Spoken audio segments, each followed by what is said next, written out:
Қазақ әдебиетінің тарихы атты көп томдық еңбектің фольклорға арналған алғашқы томында отбасылық ғұрып фольклорын 3 салаға бөледі.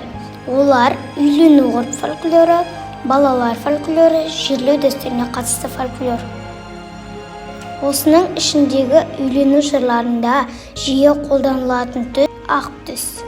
Мұны тазалық пен адалдықтың белгісі ретінде жиі қолданамыз. Сонымен қатар алғаш түскен келінге сәукеле сыртынан жамылғы жабатын болған. Мұны тұрмыс салт жырларында ақ бүркеншік, ақ желек, ақ орамал түрінде кездестіреміз. Әкем бір күйеу болған жер, шешем бір келін болған жер. Ақ бүркеншік салынып, ала берен киген тау. Демек, ақ түс жаңа түскен келіннің символы. Үйлену жырларында жиі пайдаланылатын түстердің бірі қызыл. Салт дәстүрімізде қыз бала тұрмысқа шыққаннан кейін орамал кестелейді екен. Кестеленген орамал қызыл жіпті болса, қыздары барған жерінде қуанышты болған, ал қыздың ата-анасы риза болған.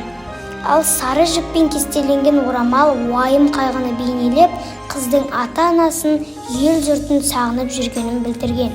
Халқымызда қыз көруге келген жігітті тану үшін оны қызыл шапанмен ерекшелеген екен. Бұл туралы Жүнісов те Фәниден Бақиға дейін еңбегінде алдынан шыққан жеңгелер мен жас қыз келіншектер күйеуді киімінен танып алады. Сондықтан күйеу басқа жігіттерден салт бойынша ерекше киінеді. Бөрігіне үкі тағып, қызыл шапан, биік өкше етік киеді деп анықтама берген. Мысалы, есіктің алды қызылжар, қызылдан шапан жеңі тар. Қызыл орамал, қызыл шарқат тұрмысқа шықпаған қыздың символы. Мысалы, қызыл шарқат басында, дәурен сүрдің жасында. Зерттеуші Деваевтың еңбектерінде қазақ дәстүрі бойынша қара, ақ, қызыл түстердің қазаға байланысты синкретикалық қолданысының болғанын көреміз. Шер өлеңдеріндегі ең жиі қолданылатын түс қара түс. Ғалым Қанапина Сәуле Ғалымбекқызы қазақ тіліндегі мақал-мәтелдердің танымдық бейнелігі атты еңбегінде қазақ салты бойынша күйеуі қайтыс болған әйел қараң киінген, қызы үстіне ақ киім, басына қызыл бөрік киген. Мысалы, отырмыз жұртым қамығып, қарадан шапан жамылып. Ал Деваевтың мәліметі бойынша қара жамылудан басқа қаралы қызыл жамылу салты да болған екен. Сонымен қатар кей жерлерде ақ жамылу салты да болған. Түстер қазақ халқының салт дәстүрінде адам жасында нұсқап тұрған.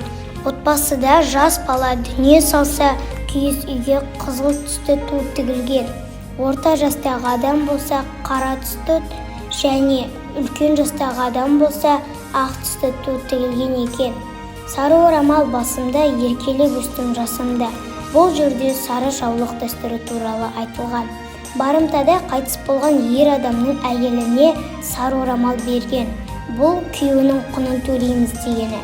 Сол сары орамал құн төленген соң ғана шешілген. Қорытындылай келе, үйлену ғұрпы фольклорындағы ең белсенді түс ақ пен қызыл болса, шер өлеңдеріндегі негізгі түс қара мен ақ. Жалпы алғанда осы үш түстің тұрмыс салт жырларындағы рөлі ерекше екенін байқаймыз.